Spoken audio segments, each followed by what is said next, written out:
না এই উইকেটের মতো বাউন্স করলে চেক প্রবলেম আছে, এমন করবে না। ঠিক আছে, ইনশাল্লাহ আমরা সবাই পাবো।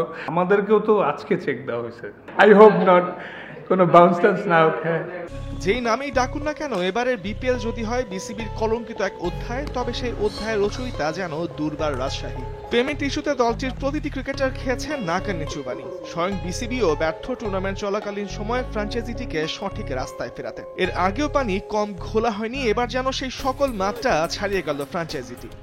আজকে দিনের শুরু থেকেই অনেক ড্রামা দেখছি আমরা সব প্লেয়াররাই। পরে লাস্টের দিকে আমি যতটুকু শুনছি যে টিম ম্যানেজমেন্ট থেকে নাকি টাকা নিয়েও ফরেন প্লেয়ারদের রুমে নক করছে, কেউ গেটই খুলে নেই। পরে লাস্ট মোমেন্টে তো আমরা লোকাল প্লেয়াররাই ছিলাম। তো এখন যেটা করছি যে সবাই মিলে, এবং ম্যানেজার, কোচ সবাই মিলে, মানে শুরুতে একটু আপসেট ছিল, আমরাও ছিলাম। এবারের বিপিএলে দুর্নামের অপর নাম যেন দুর্বার রাজশাহী। আসর শুরুর আগে থেকে অনিয়মকে নিয়ম বানিয়ে চলেছে এই দলটি। জমা দেয়নি ব্যাংক গ্যারান্টি, যার আবার অনুমোদন দিয়েছে স্বয়ং বিসিবি, যাদের ফ্র্যাঞ্চাইজি দিয়ে সমালোচনার মুখে এখন বিপিএল এর governing council. To be honest, শুধু আমি না ভাইয়া, টিমের কেউই যখন এরকম ঘটে ভালো ফিল করে না। কারণ দিন শেষে আমরা বিপিএল আমাদের সবচেয়ে বড় টুর্নামেন্ট। এই টুর্নামেন্টে আমাদের সবার একটা এক্সপেকটেশন থাকে যে শান্তিপূর্ণ পরিবেশে থেকে খেলবো।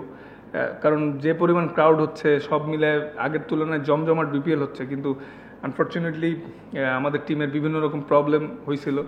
নতুন খবর হচ্ছে, গিয়ে দুবার চেক বাউন্সের পরে আরো একবার চেক বাউন্স করিয়েছে ফ্র্যাঞ্চাইজিটি। কদিন আগে তাসকিন বলেছিলেন মিরপুরের উইকেটের মতো এবার চেক বাউন্স না করলেই হয়। তবে এবার সেই খেলাটি দেখালেন ফ্র্যাঞ্চাইজিটির ব্যবস্থাপনা পরিচালক শফিকুর রহমান, বিপিএল এর অন্যতম আলোচিত সমালোচিত ব্যক্তিত্ব, যার কাছে তাসকিন মৃত্যুঞ্জয়ের বাউন্স কিছুই না। কিন্তু আসর শুরুর পর 11 দিন ক্যামেরার সামনে সেই বকেয়া শোধ না করা লোকটাই মুখে আউড়িয়েছিলেন বোনাসের কথা, যেখানে নিজেদের প্রাপ্যটাই এখনো পাননি ক্রিকেটাররা। সবসময় বোনাস অ্যাপ্লাই করি, সবসময় করি।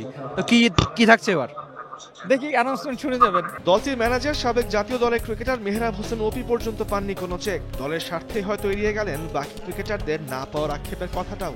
না, আমাকে কোনো চেক দেয়নি। ডেট দেওয়া হয়েছে, সেই ডেটের অপেক্ষায় আছে। ব্যাংকিং আওয়ারটা পর্যন্ত যেহেতু প্লেয়াররা বলেছে ওয়েট করতে, এবং দেখি শেষ পর্যন্ত কি হয়। না, আমাকে কিন্তু এখন পর্যন্ত কোনো ইনফরমেশন আমি এখন পর্যন্ত পাইনি। কোনো প্লেয়ার আমাকে অফিসিয়ালি কোনো কিছু ভাবে জানায়নি, কিন্তু চেক দেওয়া হয়েছে, হস্তান্তর করা হয়েছে, সেই নিউজ আমার কাছে আছে। আমি আশা করি সবকিছু ঠিক হয়ে যাবে। এখন যে পরিস্থিতি, আমার কাছে মনে হয় যে স্টিল এখন আমাদের সামনে যেহেতু 7 দিন সময় আছে, আমি আশা করি যে ইনশাআল্লাহ 7 দিনের ভিতরে সবকিছু সমাধান হবে। হোটেলেই আছে, আমাদের সব প্লেয়াররা হোটেলেই আছেন, কেউ হোটেল লিভ করছেন না। আমরা সকলেই হোটেলে আছি, একত্রেই আছি। Let's hope for the best, এতটুকু বলতে পারি। অফকোর্স আপনারা দেখেছেন লাস্ট ম্যাচ আমাদের বিদেশি প্লেয়াররা খেলেছে, তারা অ্যাভেলেবেল আছে, এবং অবশ্যই নেক্সট ম্যাচের জন্য যদি আমরা সুপার 4-এ যেতে পারি, অবশ্যই তারা খেলবে। তামিমুর রহমান, স্পোর্টস ডেস্ক, দেশ টিভি।